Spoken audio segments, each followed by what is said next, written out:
Hello, today we're going to read chapters 8, 9, and 10 of Third Grade Angels by Jerry Spinelli.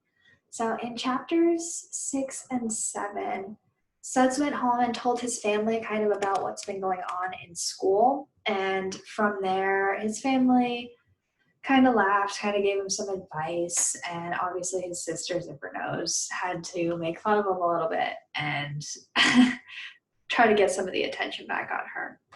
But then once they went back to school, if you remember, they lined up all the fruit on her desk, this picture, almost apologizing. And the teacher, Mrs. Sims, couldn't stop laughing. She uncontrollably was laughing. People thought she was crying, she was sick, but she just couldn't stop laughing. She thought it was funny.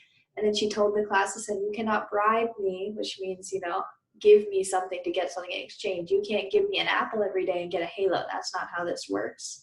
You need to earn it with your behavior. So at the end, they kind of made up in a way, and Mrs. Sims told them that all they had to do was basically be good. So let's read the next couple of chapters. Chapter 8 is called Perfect. Think about any predictions you have based on the title. For our first work of the day, we started to learn cursive, the 26 letters, capitals and little ones. We're written on a green track across the top of the board. Our job was to copy the capitals, A to Z, 5 times each. I was super neat and careful. I kept the letters perfectly between the blue lines on the paper, except when they had to go below for the J, Y, and Z. Mrs. Sims walked around looking over our shoulders. When she stopped next to me, she tapped her finger on my desk and whispered, "Good." When we did map reading, Mrs. Sims spun the big globe. She asked who could come up and point to the Indian Ocean. She called on Noah Jablonski. He missed it. She called on Diana Briggs. Not even close. She called on me. I nailed it. In math, Mrs. Sims said by the end of the year, we're going to add and subtract numbers up to, she wrote it on the board, 10,000. How much is that? She said. Joey called out, "1 million." Mrs. Sims didn't even look at him. When you don't raise your hand, she ignores you. I raised my hand. She called on me. 10,000, I said. It was right. Mrs. Sims read us a story. It was about a city kid who spends his summer on a farm. When she came to a strange word, she stopped. The word was husbandry. Anybody know what husbandry means? She asked the class. Only one hand went up. Emma Feldman said, "A married man?" Wrong. Joey's hand shot up. 2 married men? Everybody laughed. I raised my hand. George? Could I go to the dictionary and look it up? She smiled. Be my guest. I went to the dictionary. It sits on its own little table called a podium. Mrs. Sims spelled the word for me. I looked it up. I read aloud. On a farm, growing crops and raising animals. A couple of kids clapped. Joey whistled. Mrs. Sims glared at him, but I could tell she wasn't really mad. In the playground, I did a nice thing. We chose sides for a basketball game. I was a chooser. I chose the best players until the last one. Then I chose Walter Glipner. Everyone was shocked, including Walter. Nobody ever chooses Walter. When he shoots the ball, forget about the basket, he can't even hit the backboard. When Walter got over the shock, he stuffed his glasses in his pocket and cried out, "Let's go!" I never saw a kid so happy and excited. It made me feel good. Mrs. Sims was at the fence talking to another teacher. I wondered if she saw what I did. At lunch, we had sloppy joes and a green vegetable, peas. 3 days a week, we have a green vegetable. I never take it. This time, I did. I was the only one at my table with peas. Joey picked one out of my dish, and flicked it at Bernard Weber. Secretly, I hoped the other guys would dig in and start a big pea fight until there weren't any peas left. I ate my sloppy joe as slow as I could. I drank my chocolate milk, and still my dish was full of peas. -1. the one that Joey flicked. Lunch hour was almost over. I gobbled them down. I tried not to taste. But on the way back to class, I felt good. I felt like an angel. That's how I felt for the rest of the day. As I walked out of the classroom, I said, "Goodbye, Mrs. Sims." She said, "Goodbye, George." And the way she smiled at me, it was like she was sending me a message. You were perfect today. I was first onto the bus. As I sat there, I replayed the day in my head. Mrs. Sims was right. I was perfect. I sat up straight in my bus seat. I looked out. I saw Mrs. Sims standing at her classroom window. I'm pretty sure she was looking at me. I'm pretty sure she was smiling. In a couple minutes, the bus was mobbed. Zippernose flopped into a seat right across the aisle from me.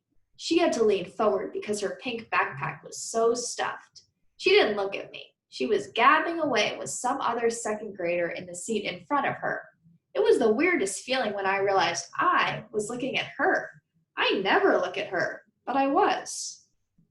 And that's when a really scary question came to me. What do you think the question might be?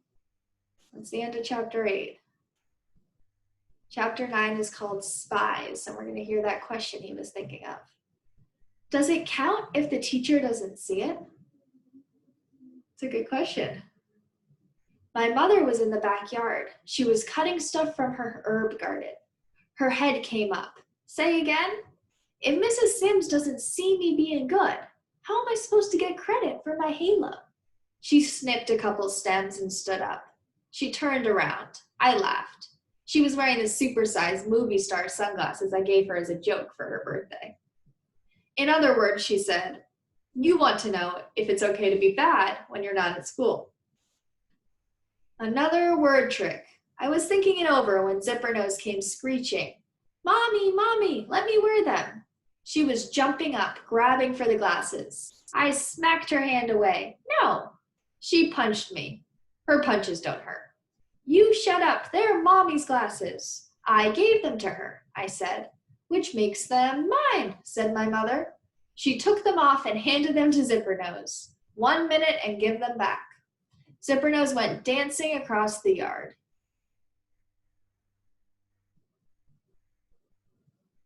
I heard a chuckle. My mother was grinning down at me.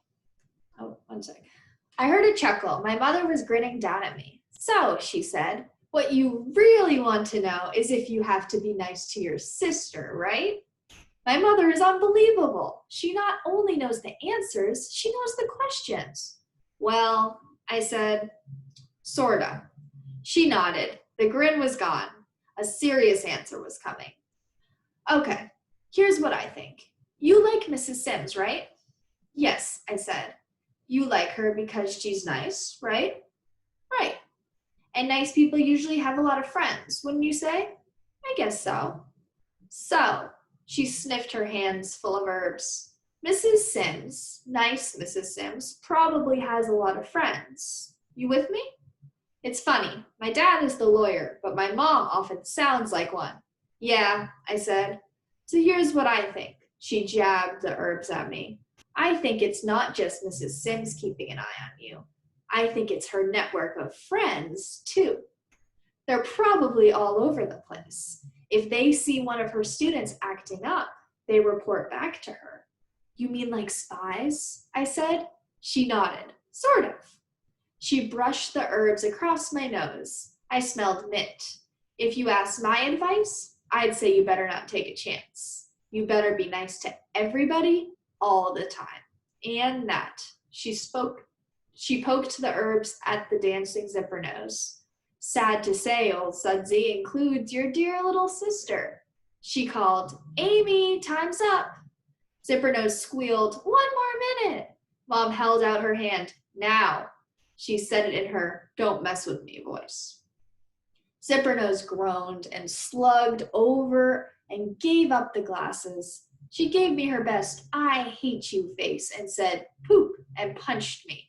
Like it was all my fault. Usually I would hit her back.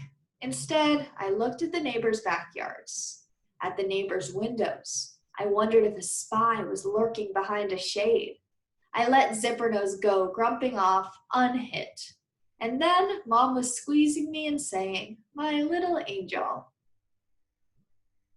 There's a picture of Suds, his mom, and you see Zippernose walking away sad. She doesn't have the glasses anymore.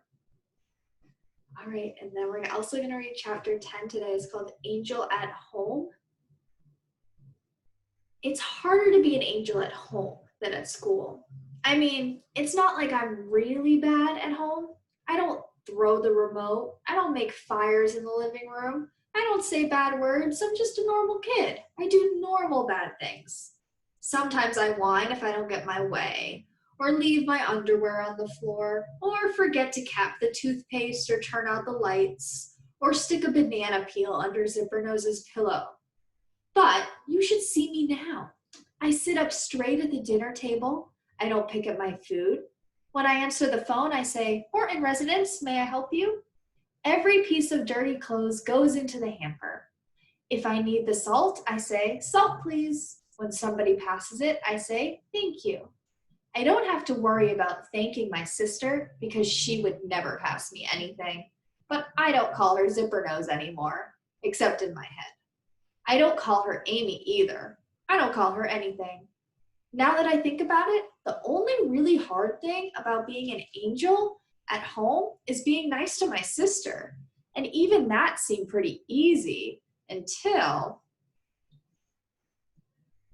So it seems like he is just believing his mom that there are these spies. Do you think that there really are spies? That Mrs. Sims has friends who are reporting back to her on the kids' behavior?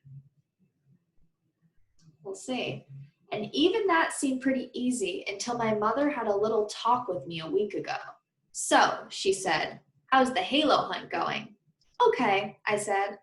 "How many more days till the crowning of the first perfect angel?" She knew I was counting. 18, I said. She whistled. 18 more days. No lights on in empty rooms. No clothes on the floor. This is a new experience for me. A perfect person right here. She pointed straight down. In my house. Thanks, I said. Or maybe I should say, almost perfect. Huh? I said. What do you think she's going to say isn't so perfect about Suds? Well, there is one little area where, well, you're not exactly bad, but you're not exactly good either. You're just kind of nothing. I am? Yes, with your sister. I thought we agreed you were going to be nice to her. I couldn't believe she was saying this. Mom, I am nice to her. I didn't hit her for a week. I don't make fun of her. I don't slam the door in her face. Mom, I don't even call her Zippernose anymore. So are these things that are nice? They're really just things that aren't, he's just not doing mean things anymore, right? He's not necessarily doing anything nice, because nice means doing something. She nodded. True, you don't do anything, and that's, she poked me, the point, Joint. You ignore her, like Judy Billings ignores you. It's as if she doesn't exist. That's not being nice to her. Being nice means doing something, not doing nothing. She held out her fist. Dig it? I nodded. Dig it. We fist bumped. So for the past week, I've been doing one nice thing for my sister each day. Like yesterday at breakfast, after I used the pancake syrup, instead of keeping it on my side of the table, I pushed it back to the middle, where she could reach it. And today, when I saw her plumpy donkey on the hallway floor, usually I would just step on it. But not this time. This time I just kicked it back into her room. So far it's not so bad, because every time I do something nice, I think, maybe one of Mrs. Sims' spies saw that. I keep sneaking looks at the windows, but so far I haven't caught anyone peeking in. I can almost feel them spying, taking notes, maybe even pictures, reporting back to Mrs. Sims. I have to really be on my toes. I have to make up for all that blurting. I can't lose focus. Good, good, good. Nice, nice, nice. Perfect in every way. So he still doesn't seem like he's necessarily being that nice to his sister. I mean, He said he kicked her toy and then he put the syrup on the table. He didn't pass it to her, he just put it in between them. So he's working on it, but he must really not like his sister. 11 days until October 1st. 11 days till first Halo. And that is the end of chapter 10. We will read chapter 11 tomorrow. Thank you and goodbye.